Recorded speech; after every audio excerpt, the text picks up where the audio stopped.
Bismillahirrahmanirrahim. Assalamualaikum warahmatullahi wabarakatuh.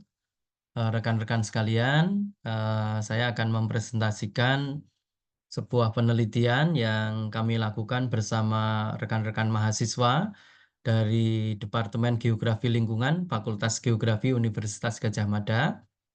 Eh, Mahasiswa kami bernama Wahyu Handayani, Marcelinus Pascalis Budi Setiawan, dan Anissa Anindita Sakio. Dan saya sendiri adalah Ahmad Cahyadi. Ketika mahasiswa saya ini melakukan penelitian skripsi di Kecamatan Godean atau Kapanewon Godean, Kabupaten Sleman, Daerah Istimewa Yogyakarta. Dan dari sebagian hasil penelitian itu saya coba untuk rangkum ya, sedikit cuplikan dari satu parameter yang dipakai untuk analisis kerentanan air tanah yang kemudian saya tata ulang dan dihitung secara spesifik, hanya menghitung imbuhan air tanah, sehingga kemudian ini menjadi satu paper tersendiri dari eh, penelitian yang dilakukan oleh ketiga mahasiswa saya. Penelitian ini saya beri judul Estimating of Groundwater Recharge in the Western part of the Yogyakarta Slewan Groundwater Basin using the water balance approach. Jadi estimasi imbuhan air tanah di bagian barat cekungan air tanah Yogyakarta Sleman menggunakan sudut pandang atau menggunakan pendekatan neraca air. Nah, penelitian ini latar belakangnya dilatar belakangi dari kenyataan bahwa 50% air untuk air minum di seluruh dunia ini masih disuplai oleh air tanah.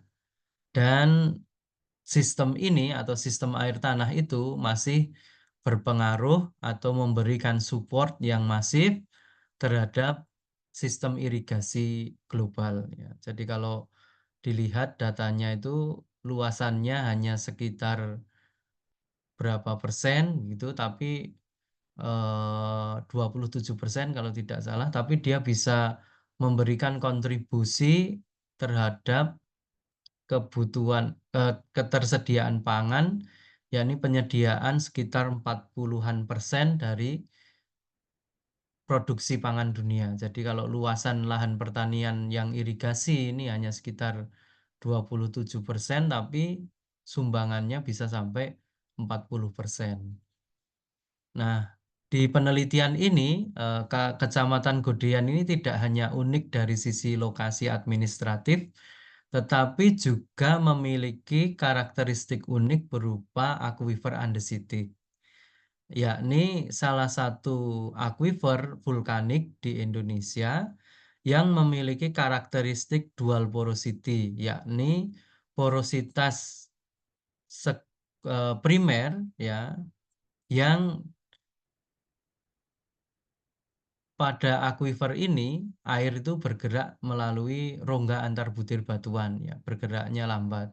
Tapi di sisi yang lain juga memiliki porositas sekunder ya, yang terjadi akibat berkembangnya retakan dan zona pelapukan yang kemudian juga ikut mentransport ataupun menyimpan air tanah ya.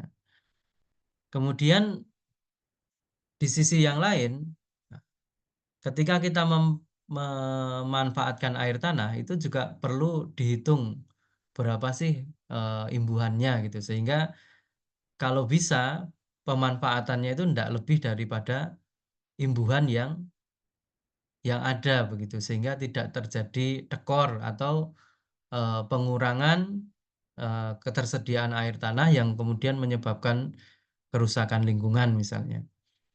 Nah, mengestimasi seberapa banyak air yang masuk atau recharge pada vulkanik aquifer eh, membutuhkan satu tantangan besar gitu ya, yang disebabkan oleh karena bervariasinya, level dari patahan, kemudian ketebalan tanah, kemudian, perubahan atau perbedaan topografi, dan juga tadi lebih utamanya karena perkembangan porositas primer dan sekundernya ini terjadi dengan sangat bervariasi.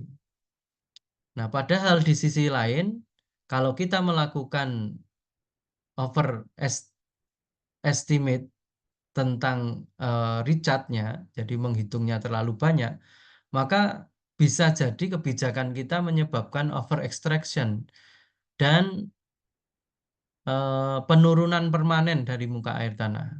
Tapi di sisi yang lain kalau kita menghitungnya terlalu sedikit atau underestimate, itu bisa menyebabkan penggunaan air tanah itu tidak optimal. Nah, sehingga kemudian kita pengen menghitung, eee, imbuhan air tanah, salah satunya dengan pendekatan water balance atau neraca air. Nah, metode ini menghitung imbuhan air tanah itu dengan tidak langsung, jadi tidak menghitung imbuhannya secara langsung, tapi kita menggunakan perhitungan matematis begitu ya, berapa hujannya, kemudian yang masuk berapa dan sebagainya gitu. Nah, tentu nanti kita juga mempertimbangkan terkait dengan banyak hal ya. Kita coba yang pertama, penelitian ini bertujuan untuk mengestimasi seberapa besar imbuhan air tanah pada wilayah di Kecamatan Kudian yang merupakan representasi dari cekungan air tanah Yogyakarta Sleman di bagian barat ya, dan penelitian ini kami lakukan dengan menggunakan pendekatan water balance atau neraca air. Harapannya penelitian ini memberikan kontribusi berupa penggunaan pendekatan neraca air pada wilayah tropis yang dipengaruhi oleh iklim tropis dan sekaligus muson ya, karena Jawa merupakan salah satu pusat monsun ya, Asia. Kemudian memberikan kontribusi terkait dengan perhitungan recharge ya pada andesitic aquifer. Nah, kemudian yang terakhir diharapkan temuan yang dihasilkan itu dapat direplikasi untuk pengukuran air tanah ya dalam tujuan yang sustainable pada aquifer andesitik yang lain di seluruh dunia. Nah, Godean sendiri memiliki karakteristik yang unik ya dari sisi geologi, di mana pada Kecamatan Godean ini ada beberapa formasi, yakni Andesitic Formation, Diorite Formation, Old Andesit Formation, Nanggulan Formation, dan deposit dari Gunung Api Merapi Muda. Nah, di dalam penelitian ini kami juga menggunakan satu monitoring well atau sumur pantau di Kecamatan Godean, tepatnya di bagian tengah selatan dari Kecamatan Godean. Wilayah ini merupakan bagian barat dari Yogyakarta Sleman Water Basin, sekaligus juga menjadi wilayah discharge dari cekungan air tanah tersebut. Nah, kemudian yang kedua, meskipun geologinya banyak, tetapi kami hanya berfokus pada material Merapi Muda atau sistem akuifer Merapi. Nah, kemudian dari sisi regional tipologi, wilayah ini sebenarnya merupakan refleksi dari typical urban fringe, jadi wilayah pinggiran perkotaan. Dan fokus kami di bagian non sistem akuifer Merapi itu tidak kami hitung ya, karena kalau kita menggunakan pendekatan water balance ini jelas nanti nilainya akan berbeda mestinya. Tetapi kalau hanya berdasarkan pada perhitungan water balance ini bisa jadi tidak tidak tepat begitu. Sehingga kami harus, mestinya perhitungan pada masing-masing formasi ini ada monitoring well-nya, tetapi hanya didapatkan monitoring well pada sistem akuifer Merapi atau di sini tertulis deposit from Young Merapi. Nah, bagaimana cara perhitungannya? Cara perhitungannya dilakukan dengan rumus di mana U atau Richard sama dengan presipitasi dikurangi evapotranspirasi dan dikurangi oleh runoff. Jadi kalau presipitasi ini berdasarkan data hujan 5 tahunan, ke 5 stasiun hujan, kemudian dianalisis ini 10 tahun, dan dianalisis secara spasial menggunakan IDW. Kemudian evapotranspirasi dihitung dengan rumus Turk ya. Kemudian didasarkan pada mean annual temperature, jadi rata-rata temperatur tahunan. Kemudian runoff atau surface runoff diestimasi menggunakan metode yang dikeluarkan oleh eh, Indian Ministry of Agriculture atau Kementerian Pertanian dari India. Nah, hasil analisis groundwater recharge di Kecamatan Godean ini sekitar 412 milimeter per tahun ya. Di sini digambarkan secara spasial semakin biru semakin banyak, dan warna putih ya yang nampak membuat berlubang-lubang itu adalah wilayah non sistem akuifer Merapi. Kemudian Richard ini juga setara dengan 10.900 sekian meter kubik per tahun, dan pada lokasi ini ya diketahui bahwa value range-nya itu antara 116 milimeter per tahun sampai 450 milimeter per tahun dengan rata-rata Richard-nya 412 milimeter per tahun. Nah, kemudian kami juga membandingkan dengan water table fluctuation. Jadi kita melihat data dari sumur pantau, kemudian kita analisis di mana Richard-nya juga bisa kita hitung dari gambar ini, yakni di persamaan ini R atau Richard itu sama dengan specific yield dikalikan delta H dibagi delta T ya, di mana delta H itu adalah perubahan ya ketinggian dari yang paling minimum ya kalau ditarik garis dari apa namanya resesi itu ditarik sampai waktu di mana terjadi puncak ya, puncak dari tinggi muka air. Nah, diperkirakan dari hasil penelitian sebelumnya dinyatakan bahwa specific yield di lokasi kajian itu 0,294 atau 29,4% dari total air yang ada di dalam air tanah. Kemudian hasil dari perhitungan water table fluctuation method untuk perhitungan imbuhan air tanah itu sekitar 588 milimeter per tahun. Nah, kalau dibandingkan nilainya jauh sekali, tapi bukan masalah pembandingan, tetapi sebenarnya kalau kita pengen validasi, maka nilai water balance atau nilai water balance method itu pasti lebih kecil daripada water table fluctuation method atau WTF method. Kenapa demikian? Karena perbedaan ini terjadi karena water balance method itu hanya bisa menghitung Richard lokal atau Richard yang disebabkan oleh hujan saja. Sementara Richard yang berasal dari aliran air tanah dari wilayah lain, di mana pada lokasi ini kan discharge ya. Jadi mestinya bisa mendapatkan air tanah dari wilayah di Richard-nya, daerah Richard-nya di bagian atasnya. Sehingga tentu nilai dari water table fluctuation method itu lebih besar karena dia menghitung juga imbuhan lateral, tidak hanya imbuhan vertikal, yakni imbuhan dari wilayah lain. Kemudian kalau di sisi eee,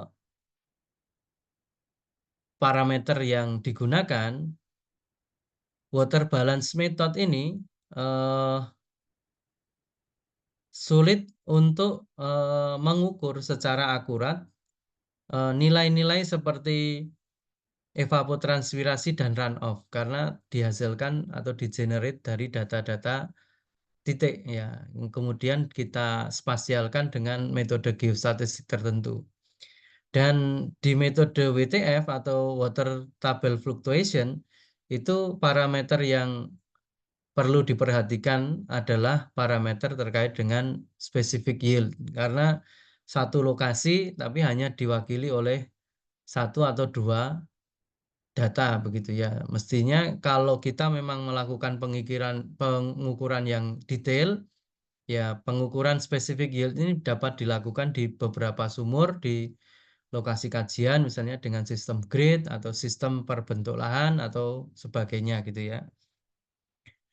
Nah, kalau dibandingkan nilai hasil, Richard yang kita peroleh dari metode, eee, water balance, itu kita ternyata masih pada rentang yang, dihasilkan oleh penelitian-penelitian yang lain. Misalnya di penelitian yang lain pada upper slope of Gunung Api Merapi ya, atau lereng atasnya, upstream itu ternyata 500 sampai 1.500 ya, tentu karena material yang lebih, sarang, permeabilitasnya lebih tinggi dan di sisi yang lain curah hujannya juga lebih tinggi. Kemudian di penelitian lain di Brazil ya, di tenggara Brazil, di wilayah tropis juga ternyata menghasilkan nilai yang mirip ya, antara 194 sampai 407 milimeter per tahun. Dan di Benin, Afrika Barat itu 74 sampai 480 ya. Nilainya mirip dengan hasil yang kita dapatkan. Kemudian di Montserrat Island ya di Karibia itu 266 ya, masih masuk di rentang yang kita hasilkan. Kemudian, dari hasil penelitian yang kami lakukan, kami menyimpulkan bahwa imbuhan air tanah yang ada di Kecamatan Godean, dihitung dengan metode water balance, itu rata-ratanya sekitar 412 milimeter per tahun dengan rentang 116 sampai 450 milimeter per tahun. Kemudian itu setara dengan 10 juta meter kubik ya, 10.942.720 meter kubik per tahun ya. Nah, ketika kita melakukan pembandingan dengan metode yang lain yakni water table fluctuation method, ternyata hasil ini rendah ya. Artinya justru menunjukkan kebenaran karena mestinya water table fluctuation method menghasilkan nilai yang lebih besar karena mengcounting, imbuhan vertikal ataupun imbuhan horizontal. Sementara water balance method hanya mengcounting, eee, imbuhan yang terjadi secara vertikal. Nah, kemudian, beberapa hal yang terkait dengan penelitian ini yang menjadi, apa namanya, fokus untuk peneliti berikutnya ketika melakukan penelitian dengan metode ini adalah bahwa, eee, estimasi untuk evaporasi dan surface runoff itu perlu sangat berhati-hati dan kalau bisa mendapatkan data hujan yang relatif, rapat begitu sehingga secara spasial data itu bagus. Yang kedua, yang perlu diperhatikan bahwa kondisi lingkungan di mana dia merupakan discharge area ataupun dia recharge area itu juga penting. Dan kita juga harus memahami bahwa pada kenyataannya imbuhan air tanah itu tidak hanya, vertical recharge atau air yang jatuh melalui hujan, tetapi juga adanya lateral flow atau lateral recharge yang berasal dari wilayah recharge. Ya, kira-kira demikian rekan-rekan sekalian hasil penelitian kami. Semoga memberikan pengalaman yang baru ataupun memberikan pengingat bahwa setiap metode itu punya kelemahan ya, seperti halnya orang hidrologi ya biasanya kita diberikan prinsip semua model yang dibuat manusia adalah keliru, tetapi kebanyakan model bermanfaat bagi kehidupan manusia. Sekian, mohon maaf bila ada kesalahan. Assalamualaikum warahmatullahi wabarakatuh.